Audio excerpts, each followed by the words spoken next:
besides the show, I don't want to get into anything that hasn't happened, but what are some future endeavors that, that you're looking forward to or that you're working on right now? Is the t-shirt like something that you're trying to brand off? So yeah, so I think I'm gonna go. I'm really trying to work with my people and even myself, just looking at different ways to do things in Texas. I think the more that I realize, like being in this industry, just kind of seeing the way that mental health is and the benefits and things like that. Like I think the next big thing I want to really do is I'm looking at trying to get something happen with like a mental health foundation, and I want to use the bounce back as kind of the motto for that mantra of being able to bounce back. And so there's a lot of addictions rampant, and we don't really have, a lot of people don't have benefits. A lot of people don't have any help, any answers. And so instead of getting help, people just end up drinking or doing more drugs, and it ends up being such a crazy thing. And I get to witness that to every kitchen I go to. I don't think there's been a kitchen that I've been in that doesn't have some sort of addiction aspect to it. And so I definitely wanted to look at trying to be a solution more so than a problem. And that's the next biggest thing is kind of just using the bounce back and keeping this, this logo, this mentality moving and taking it to an actual, like putting some purpose to it and putting some like real purpose to it in the sense of like trying to help people out. And so I've been looking at doing some research, looking at different foundations that'll help, therapists that can come out, you can talk to, the more stats I look into, like cooks or hospitality in general has like, I think it's like the third highest rate of suicide, like the fourth highest rate of addiction out of everything. And you're talking like, I think cops, military, and health workers are the only ones that are above us. It's just so weird that when you have hospitality, cooks, military, and health workers, they're all in the same like top four for addiction and suicide and stuff. It's like, it's weird to look at that. A lot of the hospitality workers are getting paid like $10 an hour and have no benefits and no help out. So I just really want to go, and I want to be able to try to help and change that a little bit. And even if it's, something small, at least it helps, 10 people, 20 people, but I think it's better than helping nobody.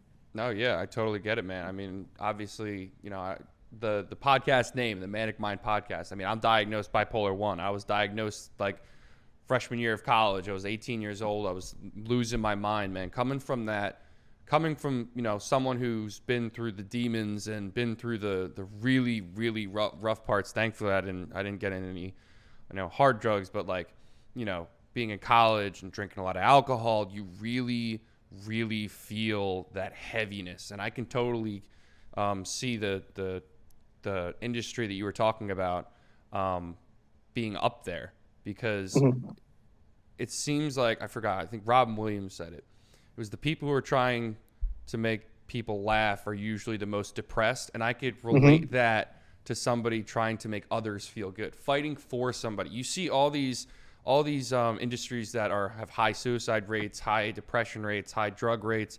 They're the ones that are helping people. They're the ones that are putting themselves out there and saying, all right, I'm going to put myself in front of this bad stuff for you, or I'm going to try and please you. And I love that you're trying to make an effort to be a solution, try to help them bounce back. I mean, hearing that right away, I love that. I love that mantra. And mantras are big. My trainer, who I want to get on the show, Mike Wadango, guy's a genius personal trainer, awesome guy. If you guys ever want to get into some personal training stuff, I've mentioned him all the time in this podcast. But one of the things that helped me through mental illness was mantras. It's like you wake up and you tell yourself something every day and you say, all right, I'm awesome. I'm awesome. Even when you don't feel good, even when you're feeling like shit, even when you're like, all right, I don't like myself today. I look in the mirror and I'm like, what's wrong with you, man? And then you go, all right, I am great. I am great. I am great. You say it 3 times and all of a sudden you're like, all right, you feel a little bit there.